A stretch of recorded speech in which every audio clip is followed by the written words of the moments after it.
Hello students, welcome back to Lore of the Iron Kingdoms with me, Professor Castor. However, today we're going to actually be talking about something a little different. Today we're actually going to be talking about the game Warmachines and Hordes rather than just the lore. Just because I've seen a lot of people worried about all the new changes with the Mark IV coming out, and I just wanted to throw my hat into the arena, being a super seasoned player in this particular game. So let's begin. Don't be afraid of change.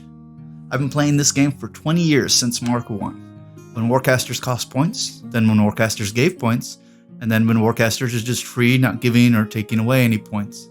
I've been around before we knew anything about the elves outside of them hating magic users. I was around before the dwarves even had an army, before colossals and gargantuans existed, before battle engines were a thing, before hordes existed. I even played in their Unleashed tournament and won.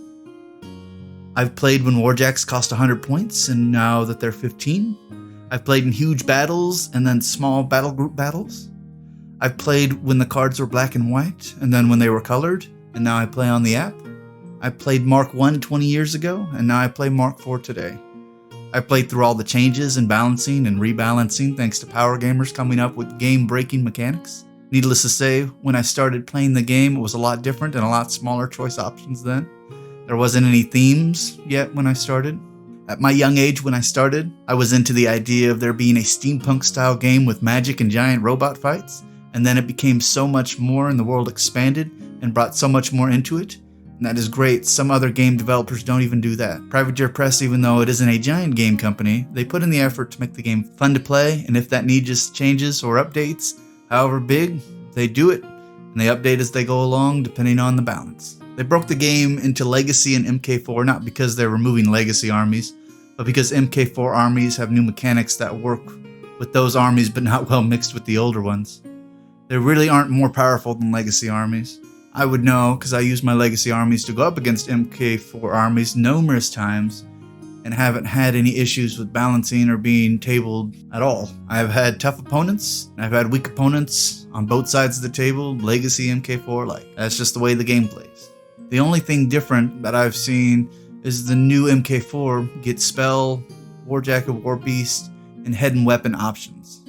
That's pretty cool for custom builds and allows you to buy fewer Warjacks or War Beasts. Also, they are 3D printed. Outside of them having some defects due to the new creation style, each model in a unit is a unique sculpt, which gives them a unique character style in the game, which is kind of awesome because I grew up in the time where a lot of models repeated themselves, and when you have a full 10-man unit and, 4 of them are the exact same guy, it kind of takes away from the whole, new unit thing. But the rules changes are fun to talk about as well.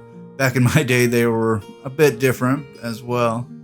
Back in Mark I, you could buy a 6-man unit and then buy one model at a time, so you could potentially have a 7, 8, and 9-man unit. In MK2 and 3, they just gave you the 2 options of 6 and 10 model units.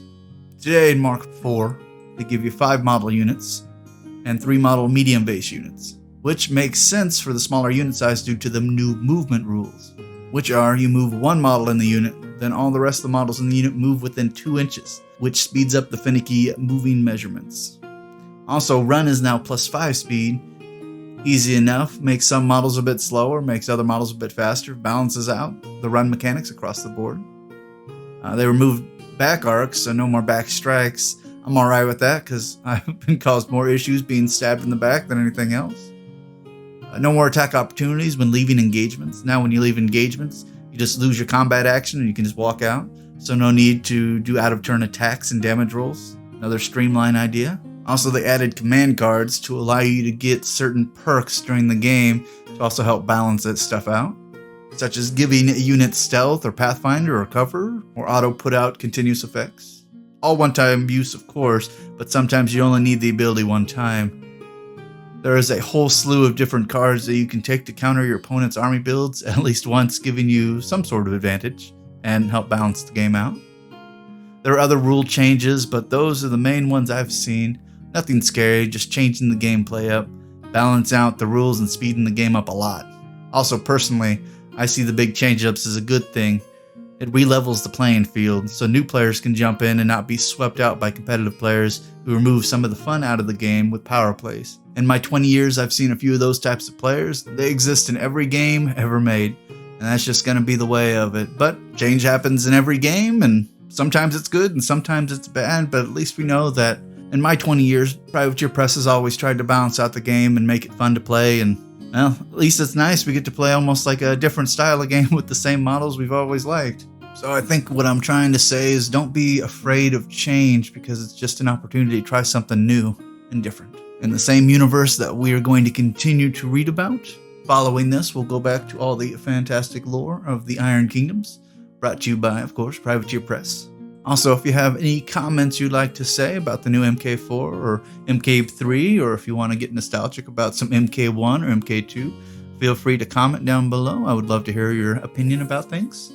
Also, of course, as always, please like, subscribe, tell your friends, tell your fellow gamers about this podcast. We'd still love to grow the class size so we can get a bunch of people listening to this. Also, if you're listening on the YouTube channel, I appreciate liking, subscribing as well. And thank you so much for your subscriptions, comments, and support. And as always, class dismissed.